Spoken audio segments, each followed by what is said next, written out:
This screencast will show you how to create a compelling visual for your oral presentation.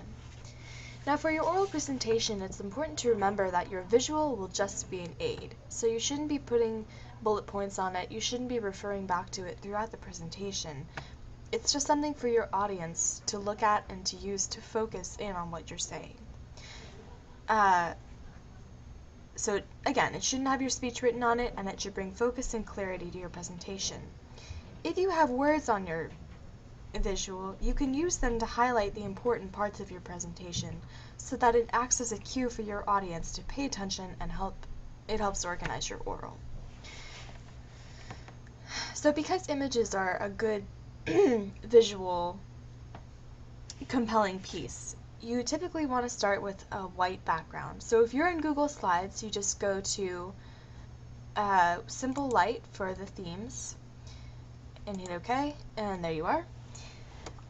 And it's good to start with a white background because it's clean and it makes photo borders less obvious if you're using photos with white backgrounds.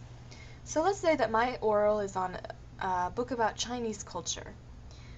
I want a really compelling slide to grab my reader's attention and really let them know that I'm talking about Chinese culture today and it's going to be awesome.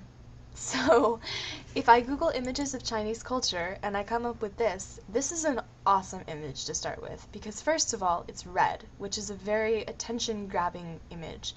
Second of all, it's a dragon, so the reader, or the audience knows that you're talking about China since Chinese culture is so often associated with dragons. So if I just copy this image and paste it back here, I'm doing Control V right now. There it is. And if I just expand it for the whole slide, the audience won't see a white background and it'll make the slide a lot cleaner.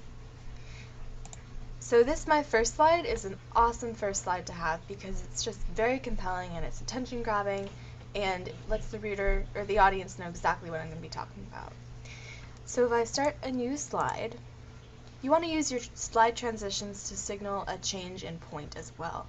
So if I use this slide for my introduction and I want to segue into my main points and what the author does to show the reader how Chinese culture is incorporated, I'm going to use a new slide. So let's say that here I want to put a quote on for my audience to see. And the quote is about food.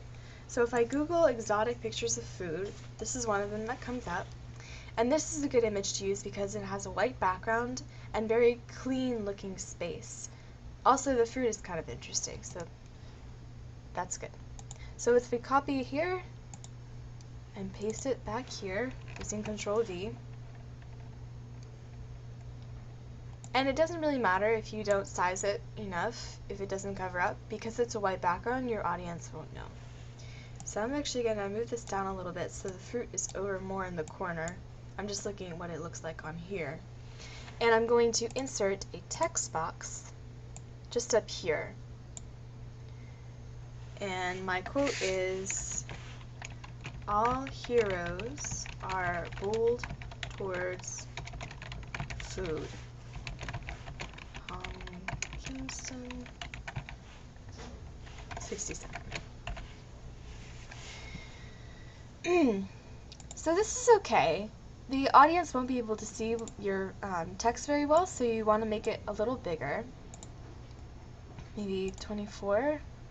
Okay. And then if you drag it out, it'll just be one long line. And one way to make sure that the audience knows, if you're unpacking the sentence, for instance, and you want to talk about the word bold, you can just highlight bold and change the text color so that the reader knows what you're talking about.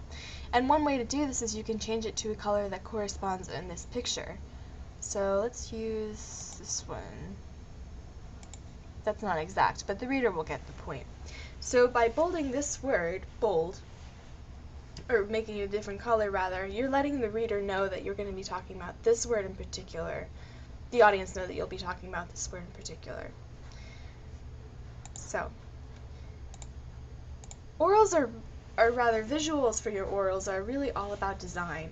So you can play around with dark and light, full backgrounds and bare backgrounds. It's really up to you.